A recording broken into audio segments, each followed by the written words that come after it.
Welcome to the Gerontology Programs Information Session. Thank you so much for joining us today. We have a full contingent of the department here with us. My name is Habib Chaudhry. I'm the department chair, and we have all of our regular faculty members with us. We have a few students and alumni here, and of course, warm welcome to those of you who are joining us to know more about our program. We're very pleased that you made the time for this session. Lots of other competitive programs happening, including the US elections. So glad that you were here. And I think, we have a whole spectrum of interest, people who already know our program at some level, people who are not knowing much, but wanting to know more. And some of you are just curious. So wherever you are on the spectrum, hopefully you'll find our session informative and helpful. And hopefully by end of this session, you will ideally you'll decide that you want to apply to one of our programs, or at least you will consider our program as you move forward.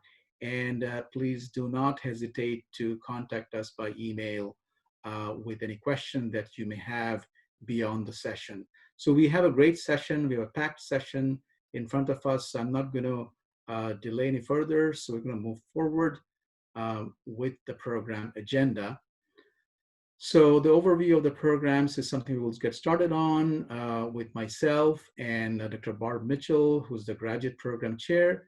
So we will cover overall some about the discipline itself, gerontology, and what we typically do within the discipline, and we'll get into the programs that we offer and give some detail about the programs themselves. And then we'll switch gears. Our faculty members will introduce themselves, especially talking about their research areas. So this is something that will be especially relevant for everybody here who's interested in terms of the people's background and what the courses that we offer and the expertise that we have, but also especially if you're thinking about our MA program or PhD program, there may be an opportunity for you to think about which area that you may want to focus on and with whom you might want to work with. So that's another dimension to that to keep in mind. And then we will go back to the admissions application process and financial support issues from Anne-Marie Barrett, who's our department manager. And once that's covered, we are really pleased to have a student and alumni joining us today. And there are three of them, student and alumni speakers, and they'll speak from their experience of going through the program and what they're up to now in the community.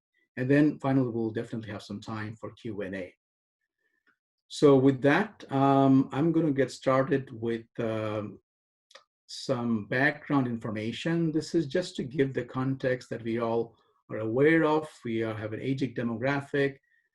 Currently, the Statistics Canada estimate is that about 18% of Canadian population is 65 and over, which will be in 20 years about 68% more than what we have now. So roughly about 23% of the total population. So if you look at this diagram from CIHI, Canadian Institute for Health Information, you'll also see that the largest or fastest growing segment of the population within the seniors are the 75 plus. So why should we care, really? I mean, one of the things that we need to just realize that aging is and health are directly connected. Aging is a strong predictor of health status. So as people grow older, there are challenges of functioning. Chronic illnesses are more prevalent for seniors, and also about dementia. Aging is a predictor of dementia. So there are lots of areas that we can talk about in terms of health promotion, how we can think about effective programs for health behavior. Social isolation is a big issue as well. On the positive side, in terms of opportunities, we can talk about how many seniors are currently socially engaged in volunteering, in social programs, different activities.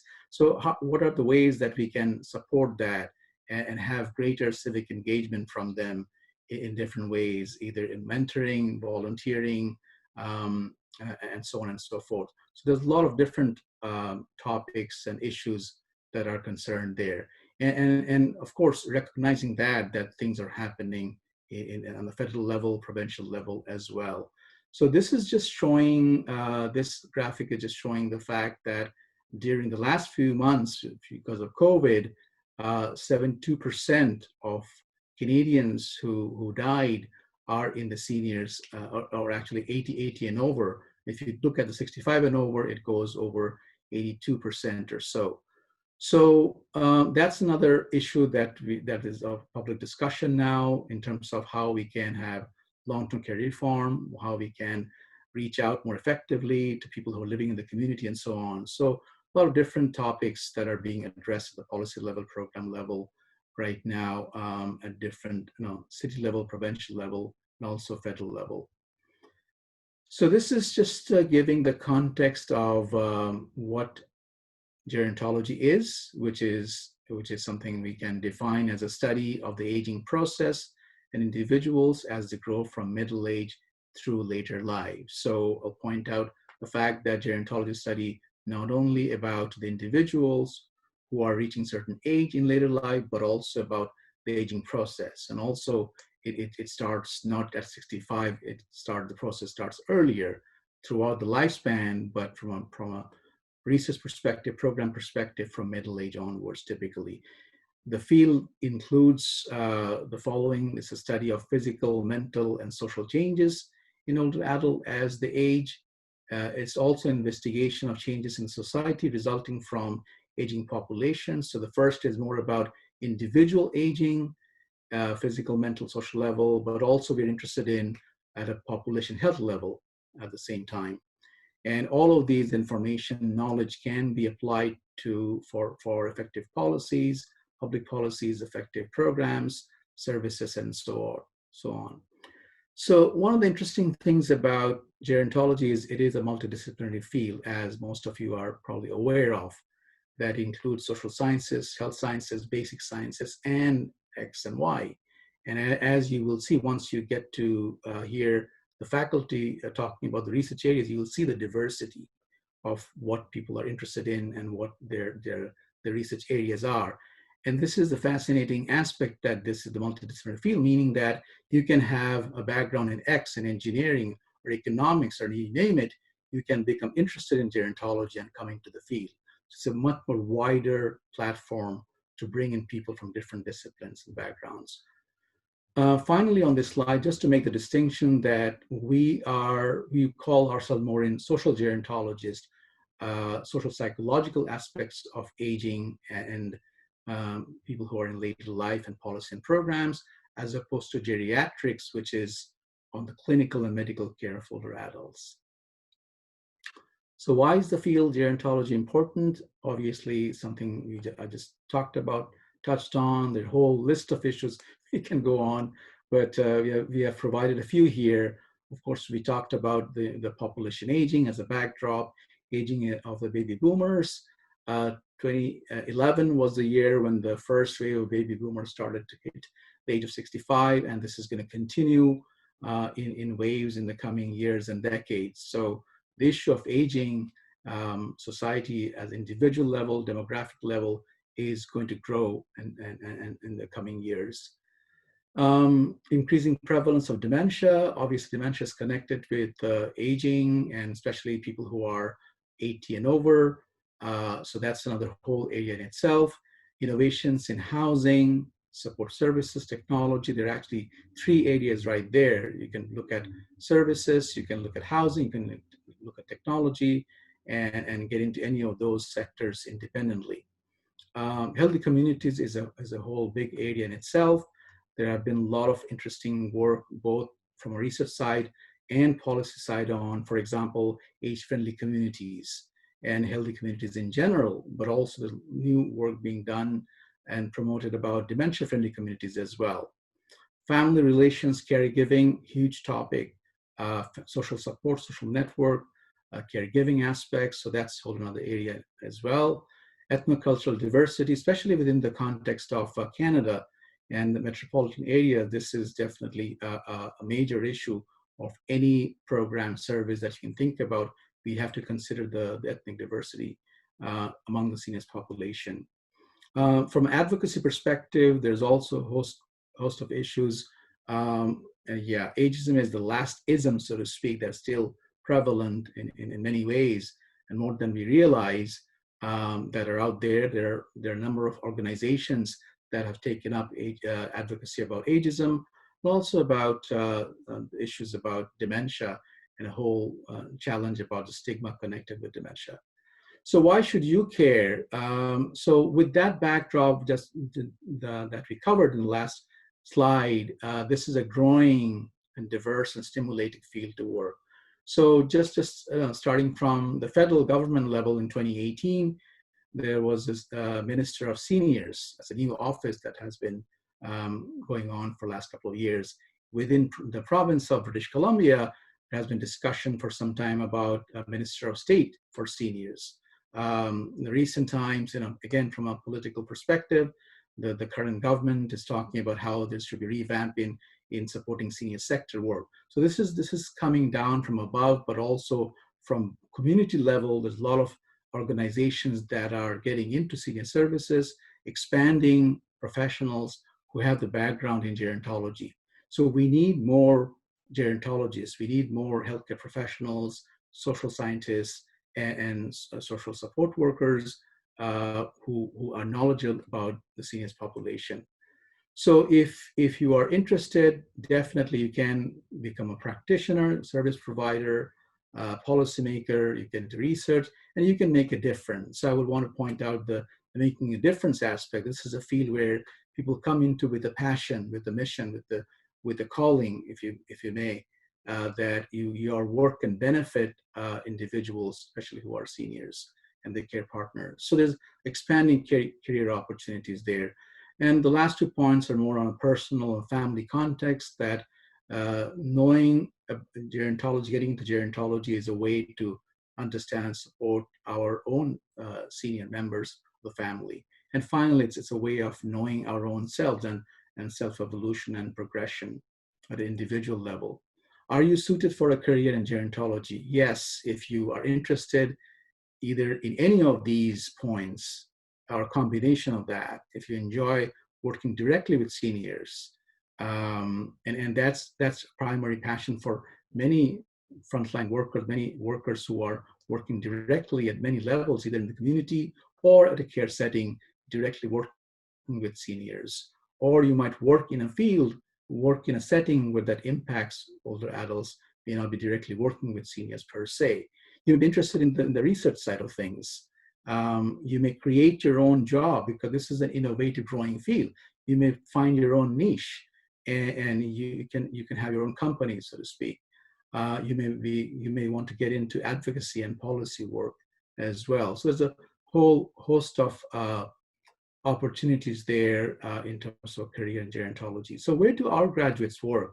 So this is just to give you some glimpse about where some of our graduates work. And our graduates are overall well placed in many different organizations within this province, across Canada, and some internationally.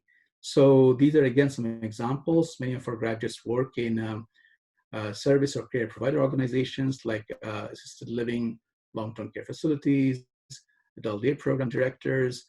Some of them are involved in nonprofits like Alzheimer's Society of BC, United Way of Lower Mainland, and some are working with health authorities or the ministries, even with Health Canada as well. So our graduates are really well placed, and we are very proud of them. And as you will hear from some of our alumni today. So the strengths of our program are summarized here. One is the curriculum that we have of the different levels that Barb Mitchell will be talking about in a minute. But across the board in different programs, it's very interdisciplinary, social and health sciences and beyond. So because of the faculty strength, we cover a lot of different disciplines within our programs. We focus on research, yes, but we also focus on experiential learning and applied projects. So many of our courses, for example, have an experiential learning component built into them. We have a program that is not very common in terms of providing our students, especially at the graduate level, both quantitative and qualitative research skills. So that's another thing that's part of our strength. Among the people context, our faculty, all of our faculty are leaders in their own fields. They're highly productive researchers with their own funding, externally funded program, and they also have extensive community networks, and many of them are involved in community engaged research, so which is kind of a tagline of our SFU, engaged university. So we pretty much believe in that, and many faculty are involved in many community engaged activities and research.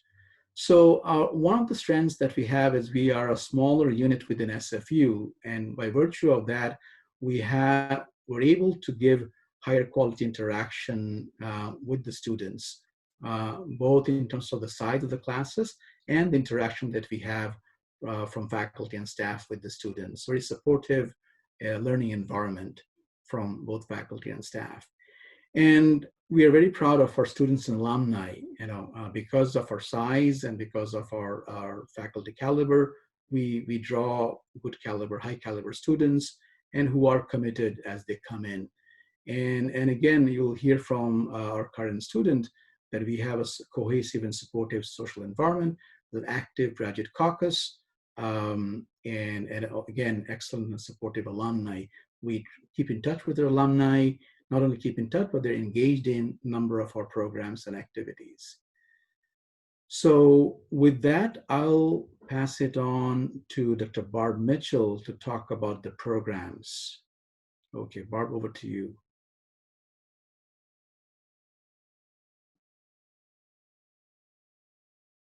Okay, hello everybody, and thank you very much for joining our Information Center. So my name is Barb Mitchell. I'm the current graduate program chair.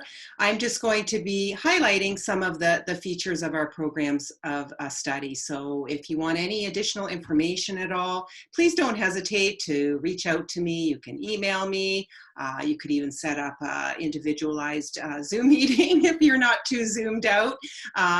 That would be great. I would love to be able to answer any of your questions.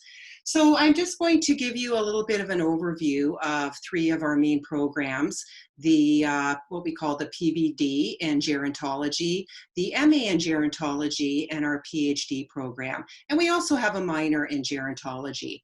So the PBD program started in 1983, and so far we've had many, many graduates, over 400 apparently.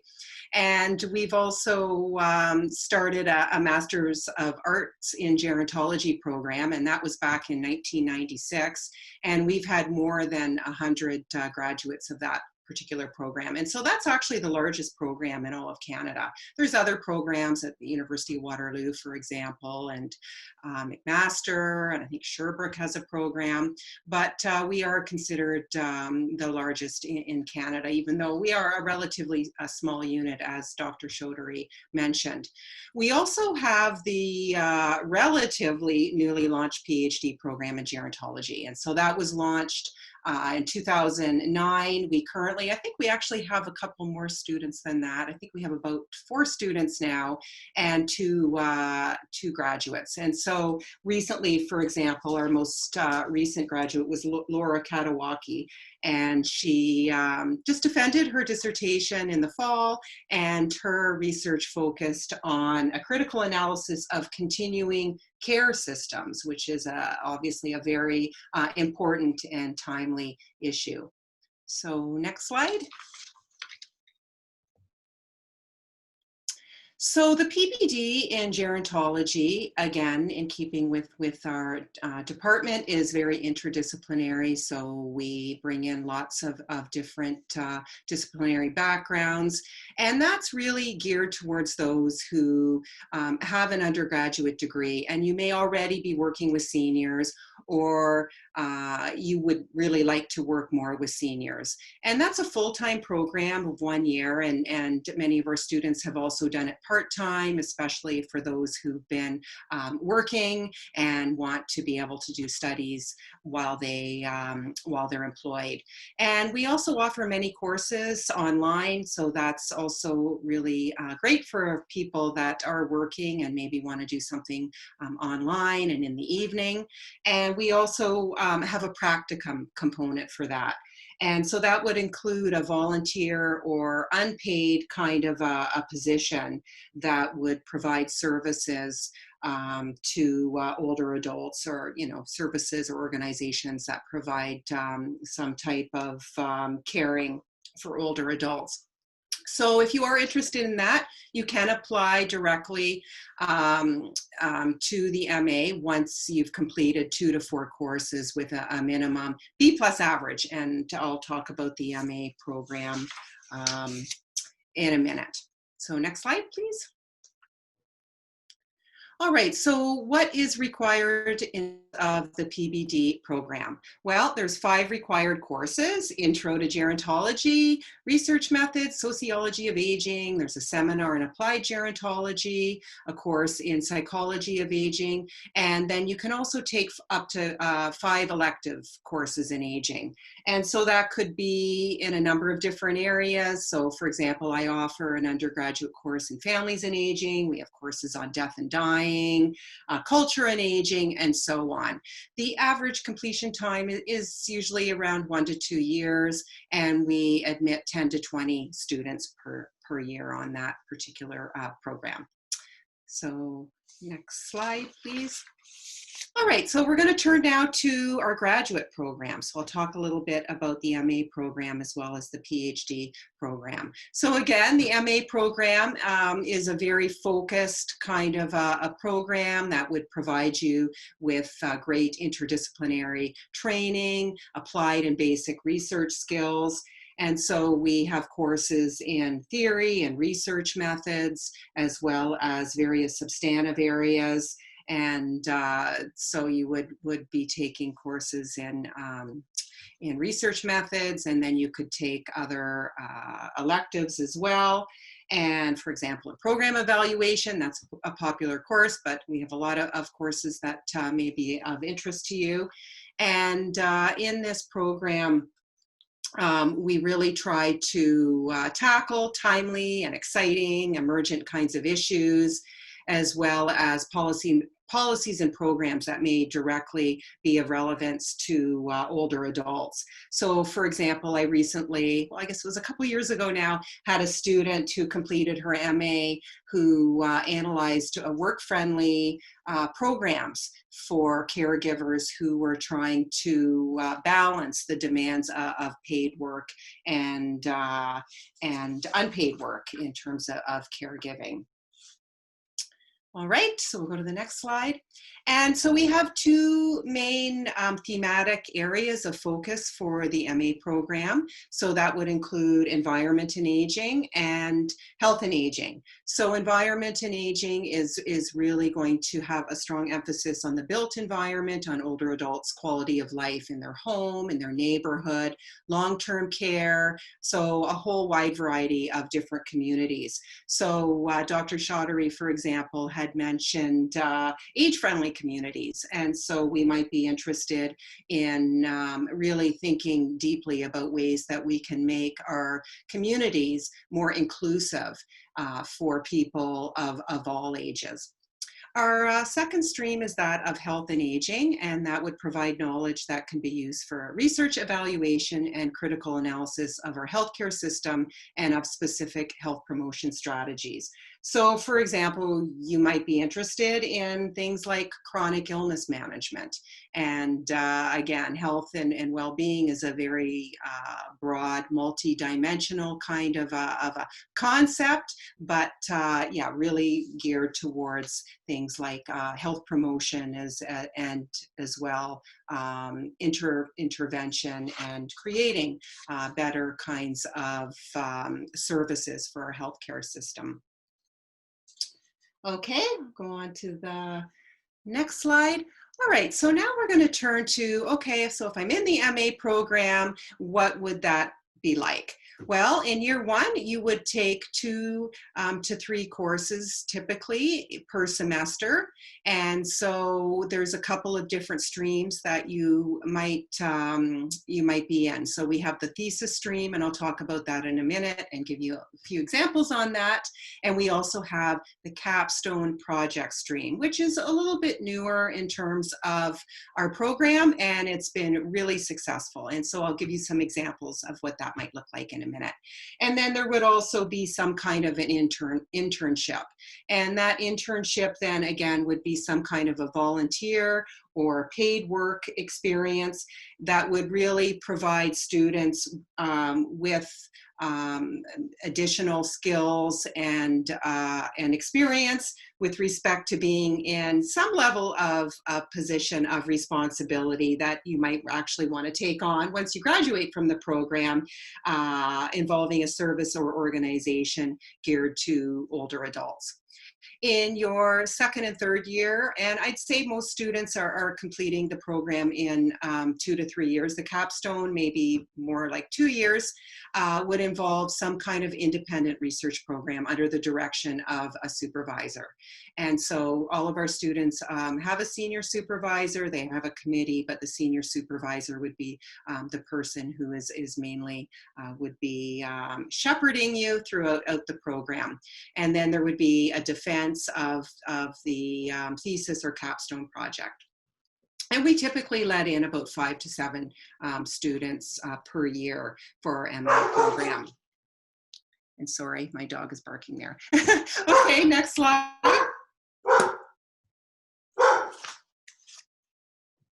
All right, so in terms of, I mentioned there's 2 different streams that one could take for the MA program.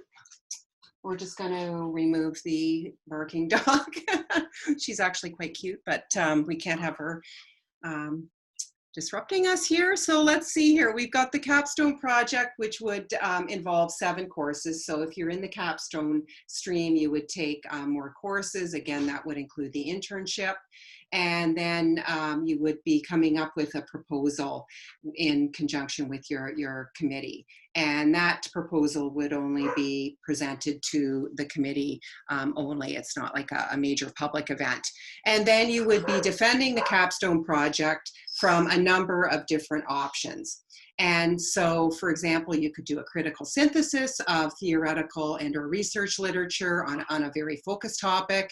You could do original grant proposal. So that's been quite popular because a lot of students have been interested in working with organizations, for example, that may need funding for programs and services. And so it's a really great opportunity to be able to get the experience of what would it be like to actually have to create and develop a proposal and have that funded by the Canadian Institutes for Health Research, for example, or maybe even SSHRC, Social Science and Humanities Research Council.